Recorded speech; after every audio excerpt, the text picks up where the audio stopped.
Sibingelele ke nina besile simaphundo simaphumulela igama lami uSiboniso kaButhelezi intondolo emnyama yako likhasi umahamba phaqaza njengentondolo uqoshothini fana njengelungumdibi indawo nyina maxhosa silapha ke namhlanje hambele endaweni yasebaqulisini samukela umhlonishwa ubaba uGumbi ohola ke iqembu leNAPF sinaye ke namhlanje ukubheka nje ke ezinye zezindaba ezithinta lomhlaba wakwaZulu lomhlaba waseningizimu neAfrika kodwa endabeni esizoyibheka kakhulu udaba engithi ke cishe lusematheni kubonke abantu la khulunywa khona ngabantu bokufika ngobasazi ukuthi ke umnumzane uphakela umthakathi kanye nongizwe mfoka mchunu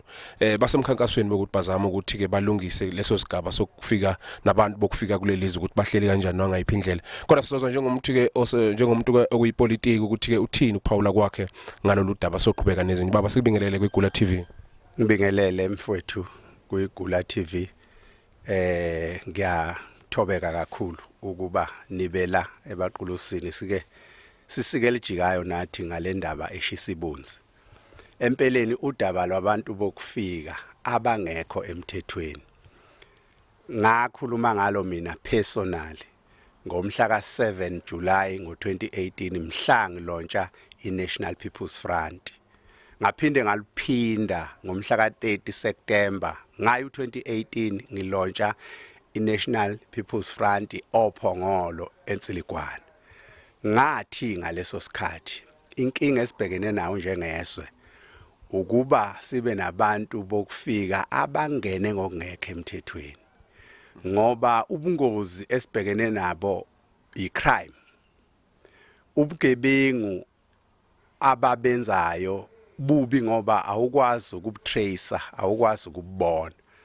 baningi abantu abedlulile emhlabeni kusolakala isandla sabo abantu bokufika ngabala nje phakathi kwabo a great icon ubaba uLucky Dube ngibale phakathi wabo umfowethu uWaras osanda nje kudlula emhlabeni Wakhona la ebaqulisini ngibale phakathi kwabo ikhona insizwa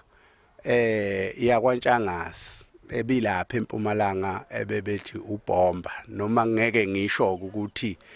yiboni ngoba abukho ubufakazi kodwa insolo zaxhumana naba abantu bokufika baningi ke singabasi laba ingoba bebevelela siyababonga kakhulu abafowethu uphakela umthakathi umfowethu ungizwe nodadewethu Jacinta nabo bonke abantu ababalandelayo kulolu daba ukululungisa ngoba empeleni ipolitiki nohulumeni iyehlulekile kuyicazulula lenkinga iyehlulekile iqiniso malikhulunywe iyayikhuluma ibhalile imithetho o Immigration Act ya state zonke izinto ezingalungile ekufanele ilungiswe kodwa italk show ayikho into ebambekayo eyenzekayo kodwa lezi insizwa with their peaceful march eziyenzayo sibonile abantu baseGhana behamba ngokuthula sibonile abantu baseMalawi bagcwele amahholo eSherwood bayaphuma siyabona nabanye bayahamba ngokuthula ngoba ukungena nje esweni ngokungekho emthethweni usuku unamacala amabili unecala ezweni lakho osuka kulo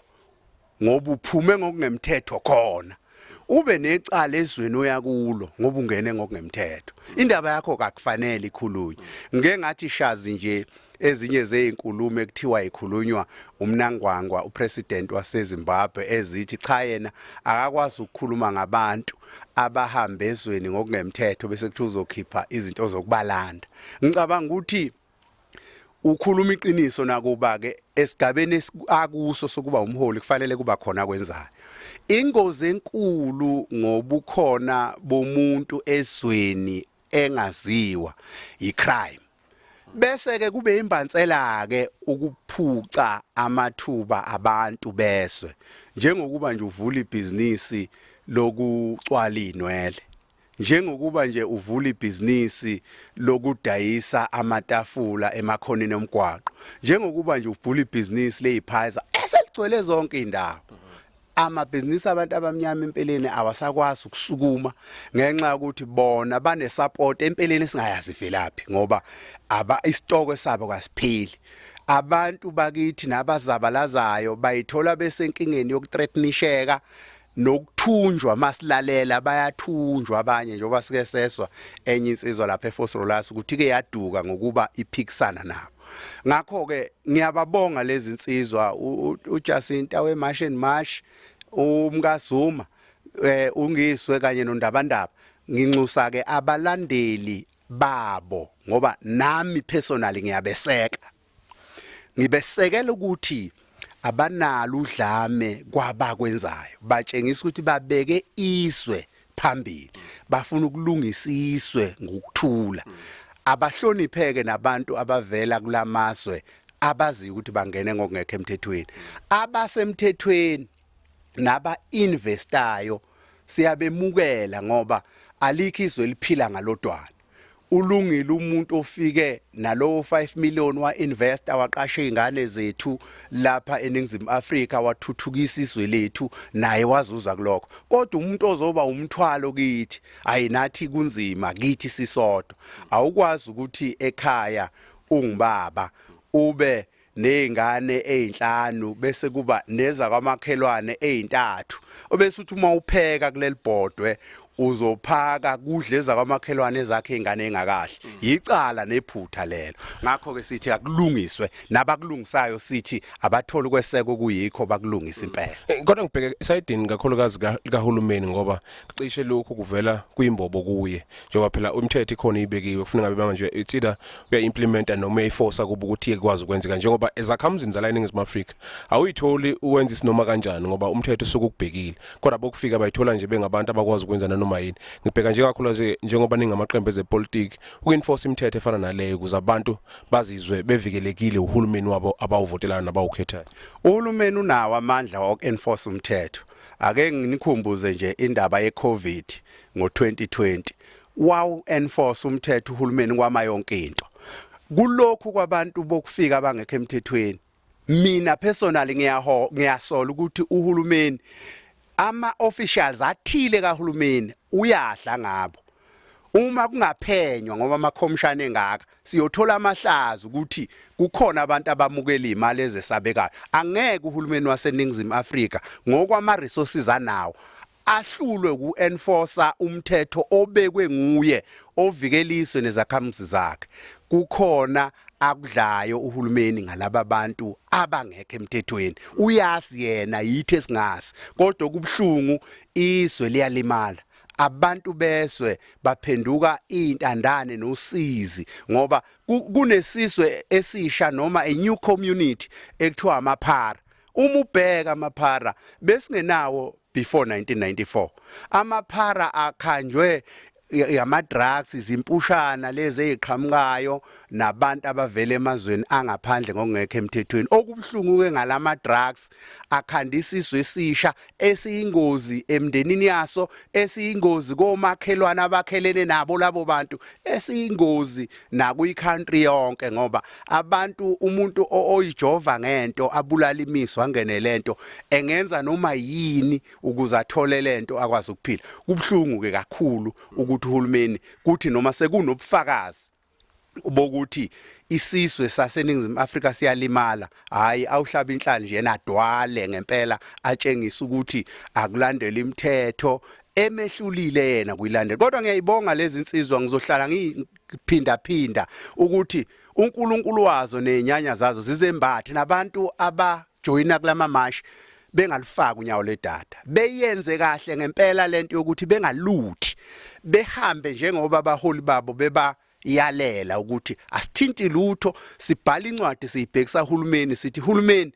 siyizingane zakho musukusibukelela sibhuqabhuqwa yizitha ezisekithi kwangathi zizosisiza kanti zizosilimaza ukuze ithathiswe ngoba nje ukungeza ukubekwa kwabo nje kwamakhosi lapha kuyatshengisa ukuthi sizogcina sinomongameli wabo la eNingizimu Afrika ngoba bayabona ukuthi ilahlile iSouth Africa nalomthetho ukuthi angusole lo obusushaya uhulumeni osuphasile othi singamadoda sesingakwazi ukugana sithathe izibongo zabesifazane mina ngiyugumbi nje uma ngibuka isimo seswe ngiyabuka ukuthi bekuyisu lokuthi laba bantu abavela ngaphandle beqhamuke sebengogumbi kanti bathatha izibongo zodadewethu. Isiko limile, isintu simile, owesifazane uyagana abe ngaphansi kowesilisa. Ngakho ke abaganayo abagane behambe nabayini babo kukhande kubuhlobo. Ngoba uma ngithanda intombi yaseZambia ngayilobola ngavela kahle kubazali yangigana ubuhlobo lobo bethu obufanele buqhubeke ngendlela efaneleyo hayi ngopotsho. Kulungile sibheke enkethweni ngoNovember awakho mhlawumbe kokugcina kakhulukazi ngozinzo olungaba khona nakho konke izinto nje mhlawumbe ke 18 ukhetho ngosesivala. Ngifisa nje abantu baseNingizimu Afrika ukubheka kubo ngoba yibo abanenkinga. Amaqembu epolitiki awanayo inkinga. Abantu abavotayo abanenkinga. Abantu abavotayo bavotela udumo. Ungayibona imigwaqo ukuthi njani khona lapha nje baqulusini. Phakathi inde CBD imigwaqo inemigodi akuhambeki.